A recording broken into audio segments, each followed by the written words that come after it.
Hey there everybody, this bike's been having some problems coughing, and it's the accelerator pump.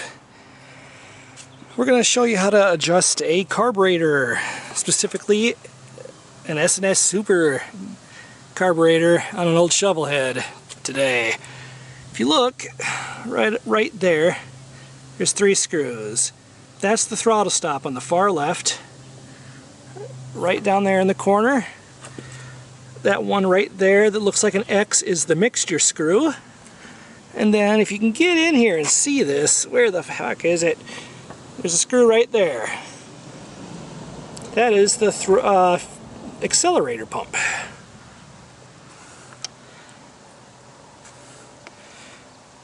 So I'm going to put the camera on a tripod, and I don't know if you will be able to hear me or not.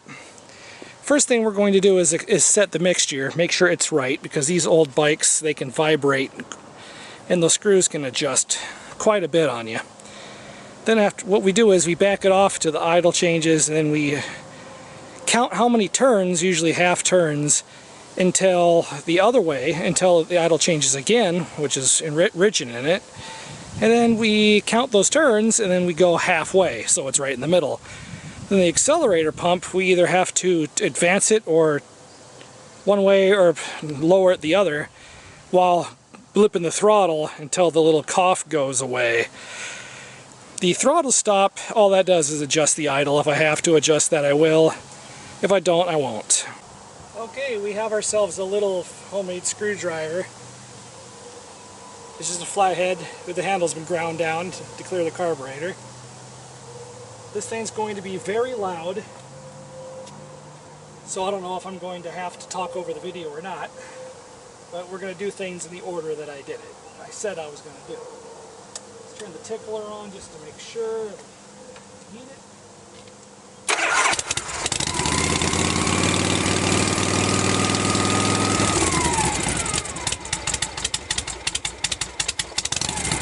Adjust the mixture.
Set right now. We're going to do the accelerator pump.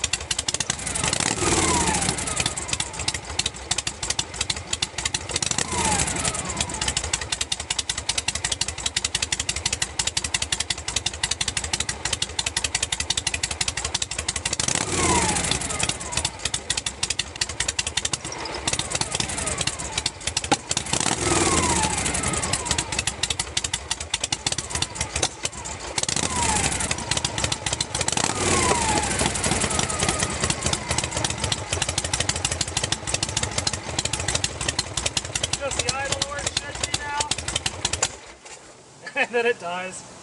You can't get rid of the cough completely. You just can make it the best you can. It's these old carbureted bikes, you're not supposed to off idle. Just give it a shit ton of gas. It's gonna stall a little bit regardless if you do that.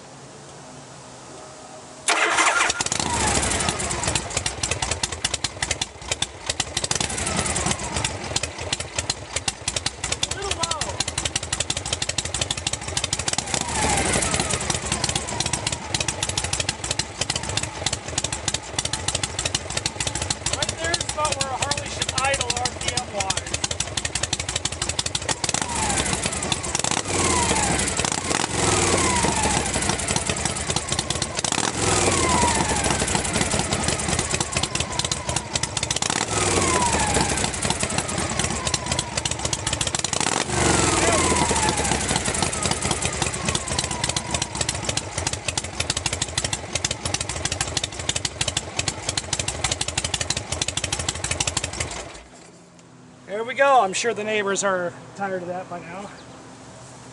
Shut the gas off, if I can find it. About where you heard the idle at, where it was idling, is where a Harley should be idling. People have them way too low, way lower than that. Where it was idling where I had the mixture. I'm not sure which ways enrich, which ways lean on this, to be completely honest.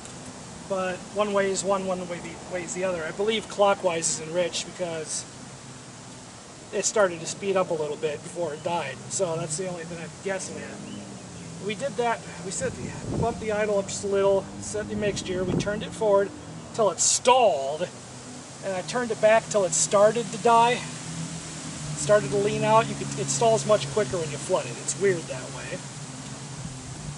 And got it right in the middle, and it was still kind of running goofy. I enriched it just a little bit, and it was smooth. It was right around that middle mark between stall and idle down. You get it right in the middle, and then if a little adjust makes it idle run better, you just adjust it. I adjusted the idle a few times. You kind of want to bump the idle up a little bit when you're adjusting the accelerator pump. But you hear it when I gave it a whole bunch of gas. It would backfire in the carb just a little bit. Right there at the end, it was doing it good. Before, every once in a while, I get the pop, pop, pop, pop trying to take off, and it's not doing that now. I'll probably take it around the block, test ride it after I put the camera away, just to make sure. But it should be good now. And like I was saying with the idle, that part where it was going blip, blip, blip, blip, blip, blip, blip, blip, blip, and I'm like, crap, you know.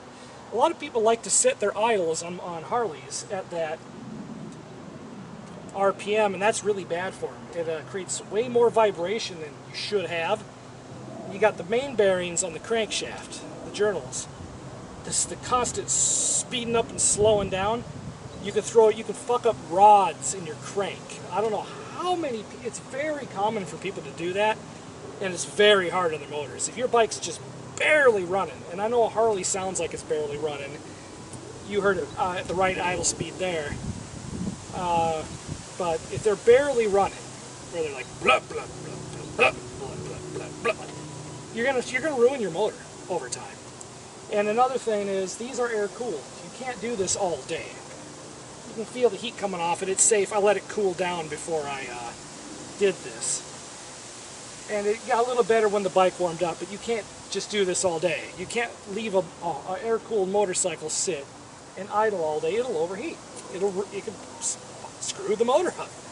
A lot of people that own these bikes do not know what they're doing. Honest to God, I know this is a YouTube channel, I'm supposed to be nice, but a lot of people don't know their ass from their hole in the ground. They got a Harley or an old bike and they think, oh, it's neat, it sounds cool, I know what They're idiots. They do not know what they're talking about. Most people don't. You want your idle set at least about where I have it. If it's a little higher, it's not a big deal. It's just less likely to stall and die at a stoplight. This bike, when it gets warmed up, it does like to idle a little high. Sometimes. It's an old bike. It's got a carburetor. You know, that's just what way they are. It's not a big deal. You're better off to be a little high than too low. It's just that it'll get warmer at a stoplight. In which case, if you had railroad tracks or something, or a really long stoplight, just shut your damn bike off. Just shut it off.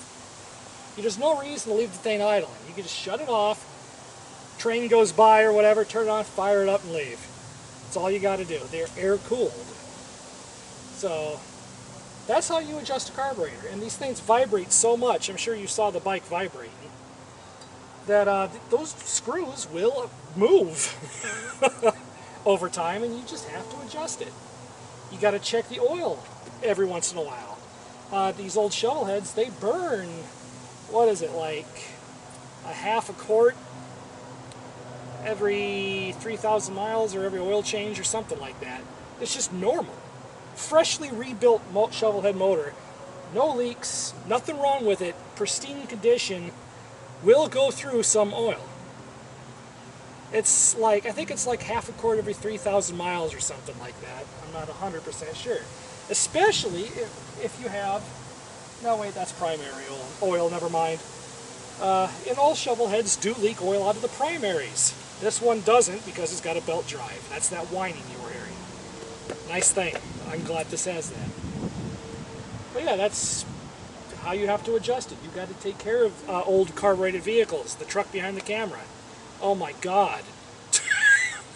I'm under the hood of that thing all the time. Neighbors like, what's wrong with it now? It's nothing. It's just a 78 GMC. Back in the day, people checked their oil whenever they got gas, and they were always tinkering with the motor, carburetor. This is what you had to understand how engines worked a little bit to own something. And this was made in 1969, and that's the way things were. People that owned bikes had to learn to do stuff like this periodically. So if you got an old bike, you probably know that. But I thought I had to do this, and I need to record and make videos. So I figured I'd record it, show you how. You couldn't see me doing anything in there, but I showed you the screws. But till then, thanks for watching. I'm going to take this out for a spin, make damn sure it's right. But we'll see you on the next episode.